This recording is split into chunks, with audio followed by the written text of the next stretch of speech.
Star News-ը առանձնացրել և ներկայացնում է շոու բիզնեսյան օրվա ամենահետաքրքիր և ուշագրավ իրադարձությունները բոլոր մանրամասներով։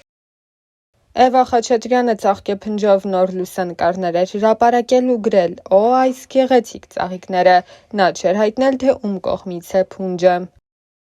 Լիլուն էլ սկեսուրին պարեցնելով խաշ էր հյուրասիրել։ Խաշի սեզոնը համարում ենք բացված, էլ ինչ խաշ առանց կիսուր, խաշը կիսուրասիրում, գրել էր Լիլուն։ Լուիզա Ներսիսյանն էլ Հրանտ Թոխածյանի հետ համատեղ էր լուսանկար հրապարակել Կիպրոսից, ուր նրանք մեկնել են հարսանիքի մասնակցելու համար։ Սիրուշոն էլ նոր լուսանկարներ էր հրապարակել ու գրել «Սովորական օր գրասենյակում»։ Վարդուհի Վարդանյանի հարսը Մերին հրապարակել էր դստեր՝ փոքրիկ Վարդուհու լուսանկարը։ Նշենք, որ դստեր մասնակցությամբ կադրեր Մերին հաճախ է հրապարակում։ Ստելլա Մելիքյանն էլ փոքրիկ Տիգրանի հետ համատեղ էր լուսանկար հրապարակել։ Նշենք, որ Տիգրանը օրերս է դարձել 1 տարեկան։ 33-ամյա բրազիլացի մոդել և ինֆլուենսեր Լիդիանի Ալին Լորենսուին և նրա 15-ամյա դուստր Միանա Սոֆիա Սանտոսին մահացած են գտել իրենց Ռիո դե Ժանեյրոյի տանը։ Ոստիկանության տվյալներով բնակարանում հանցագործության հետքեր չեն հայտնաբերվել։ Դատաբժշկական փորձագետները դեպքի վայրում են եղել, սակայն մահվան պատճառը դեռևս անհայտ է։ Դերասանուհի Աննա Մանուչարյանը հոլովակ էր հրապարակել և ցույց տվել, թե ինչպես է նկարել Ինստագրամի իր համար հերթական հոլովակը Շուշաննա Թովմասյանը։ Եթե ռիլերը փոստենք, իրական ձայնով հրապարակմանը կից գրել է դերասանուհին։ Հոլովակը բավականին զվարճալի է ստացվել, այն ներկայացնում ենք նաև ձեր ուշադրությանը։ Սպասում ես, պասի կգամ կանցնեմ։ Արի, գնա, հարիսեմ, մի քիչ դեպի մեջտեղով արդեն գնա։ Էմոցիա տուր, նայի, խոսում ես, մտքով պատմի հետ նույնը։ Ոյն ինձ լավն է, վայշեցին։ Մնա անգի ավտոյ տակ, լավն է, պահին եկև նայելը։ Դիմաց նա, ինձ մի նայի, կամ կո, խուր բան ես ասում, այս փողոցներով քեզ գտա, կործրի, ֆլան ֆստան։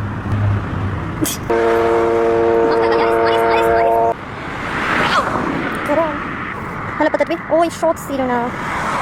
Չէ, են կոմ կյանք, դու սենց պտի գնաս, դե հիմա քայլելով գնա դրողից։ Արագ ես գնա, դրան չէ կյանք թեքվի, ծախով, արի հիմա նորից, մտածի, տանջվի, մատերիդ նայի, ոյ շատ սիրուն Աննա, պատրվում ես, ասում ենք գնա գրողից ոցու գնում ես, մայ լավն է, գնա, մի գնա մոմա, քո գնա կոր կատերից։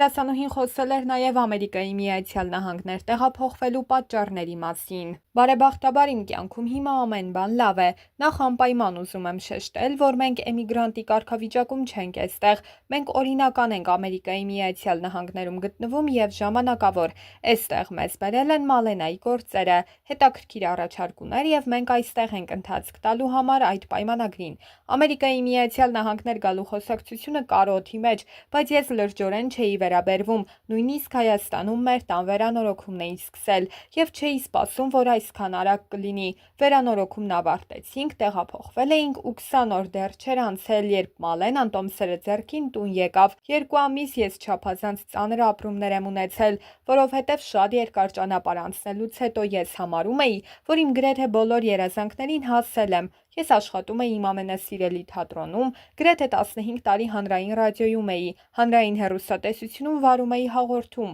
ես իմ գեղեցկության սրահն ունեի, մի խոսքով ես ամեն բան թողեցի։ Բնականաբար պետք է թողնեի, որովհետև ես առաջնահերթ ինձ համարում եմ մայր, նոր դերասանուհի կամ կին։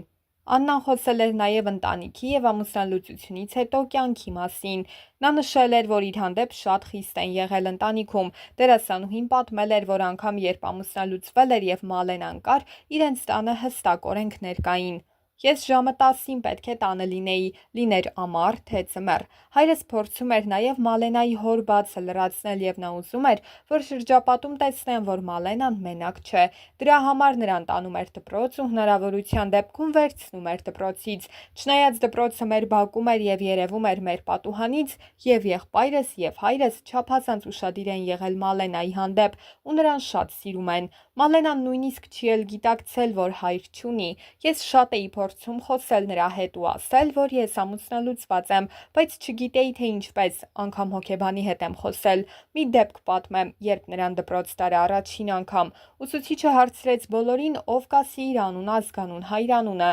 Մալենան ակտիվ ձեռք բարձրացրեց ու ասաց. Մարդոյան Արփին է ու իմ հայրիկի անունը։ Արդյունքներս չկարողացա զսպել, ապրումներս աննկարագրելի էր։ Հասկացա, որ բացը իմն է։ Մեկ օր ուժ գտա իմ մեջ ու պատմեցի նրան, շատ եմ աշխատել ինձ վրա։ Ես մինչ օրս որևէ վատ խոսք չեմ հնչեցրել հոր հասցեին։ Ուղղակի ես ասել եմ, որ մենք տարբեր էինք եւ չհասկացանք իրար ու հիմա նա ապրում է արտերկրում։ Այդպես եմ ասել, որովհետեւ նա ուղղակի բացակայում է մեր կյանքից։ Ես արդեն նշեցի, որ շատ խիստ են իմ հանդեպ եղել։ 18 տարեկան էի, երբ մի գիրք էի կարդում, որի հերոսին մտքումս պատկերացրել էի։ Մի օր մայրիկիս հետ դուրս էի եկել ու տեսա մի տղայի, ով նման էր իմ պատկերացրած հերոսին։ Նա մոտեցավ, շատ բարեհամբույր խոսեցինք, նա խնդրեց իմ հեռախոսը համարն ու ես տվեցի։ Դա մեր ընտանիքի մտածելակերպի մեջ ոչ մի կերպ չէր ընդունվում։ Առաջին անգամ գնացի նրա հետ սուրճ խմելու, արդեն ուսանողուհի էի ու ինձ մեծ էի զգում։ Մի 10 րոպե տևեց մեր հանդիպումը, զրուցեցինք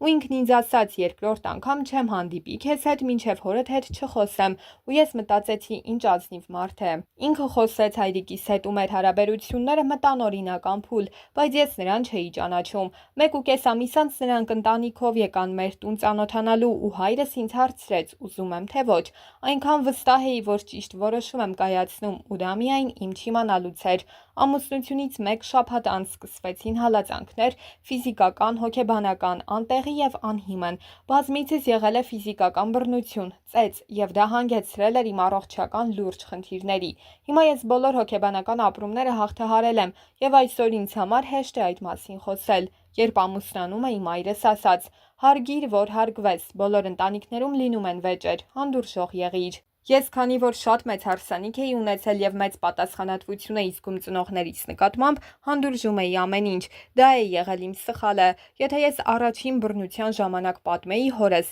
բայց ես 2.5 տարի ոչ մի վայրկյան իմ ծնողներին ցույց չեմ տվել, ինչ պայմաններում եմ ապրում։ Աննան բաժանման որոշումը կայացրել է հերթական կոնֆլիկտից հետո, երբ ծնողները եկել են իրենց տուն եւ առաջարկել, որ իրենց հետ Աննան եւ Մալենան էլ գնան հանգստի, բայց ամուսինն արգելել է ու նշել, որ Աննայի ծնողները խաթարում են իրենց տան խաղաղ մթնոլորտը։ Դերասանուհու նախկին ամուսինը նույնիսկ խոսել է նրա հոր հետ ու ասել, որ էլ չգան իրենց տուն։ Աննա Մանուչարյանը պատմել էր, որ բաժանվելուց հետո առողջական լուրջ խնդիրներ է ունեցել եւ 1 տարի է պահանջվել վերականգնվելու համար։ Նա նշել էր, որ նույնիսկ խոսելիս դեմքը թեքվում էր։ Այդ օրվանից հետո նրան չեմ տեսել եւ դա լավ է, որովհետեւ կարծում եմ նա կխանգարեր Մալենայի ճիշտ մեծանալուն, նշել էր դերասանուհին։ Աննայի այս հայտարարությունները բավականին լայն արձագանք էին ստացել։ Համացանցի բազմաթիվ օգտատերեր աջակցում էին նրան, նշելով, որ իրենք էլ են հայտնվել նմանատիպ իրավիճակում, ու դերասանուհին որոշել էր գրառման միջոցով անդրադառնալ իրեն աջակցողներին,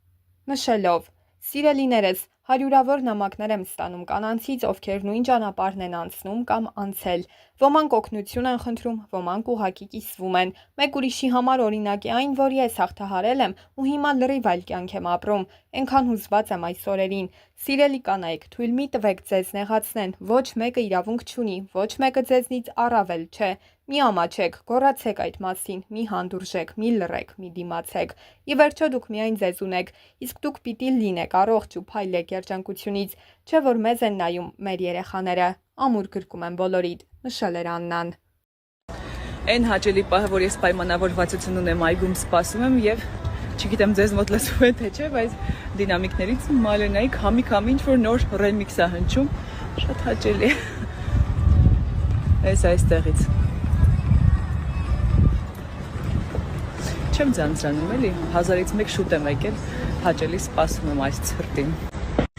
Բարի լույս բոլորին, տեսեք։ Այս դատարկ փողոցներից ես ձեզ ասում եմ բարի լույս, այսօր իմ օրը շատ շուտ է սկսվել, որովհետև պիտի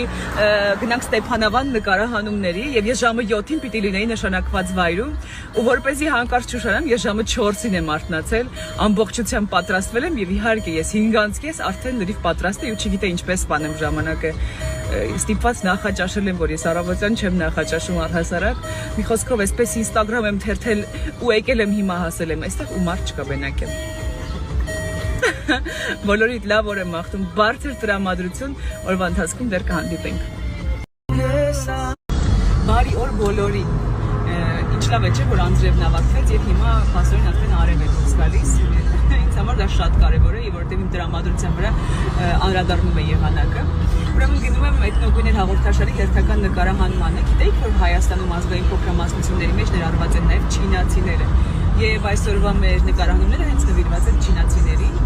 Այնպես որ մեր հաղորդումները գնալով ավելի հետաքրքիր են դառնում։ Հետևողական եղեք եւ դիրեք ձեր կարծիքը։ Ես ոնց որ մի քիչ շուտ ուրախացա, որ արև է դուրս գալիս։ Մանորից փաստորեն անձրևում է։ Ու իմ հետևորդներից մեկը գրել էր եղանակը ոչ միայն ձեր տրամադրության վրա է ազդում, կարծում, այլև մազերի, ու այո, հիմա այս խոնավ եղանակից մազերս գանգրանում են։ Այս կարևորը մեր տրամադրությունը միևնույն է բարձր է։ Մարինա։ Շատ։ Մարինան մեր հաղորդաշարի սցենարիստն է, այնպես որ ամեն ինչը պատտվում է Մարինայի շուրջ։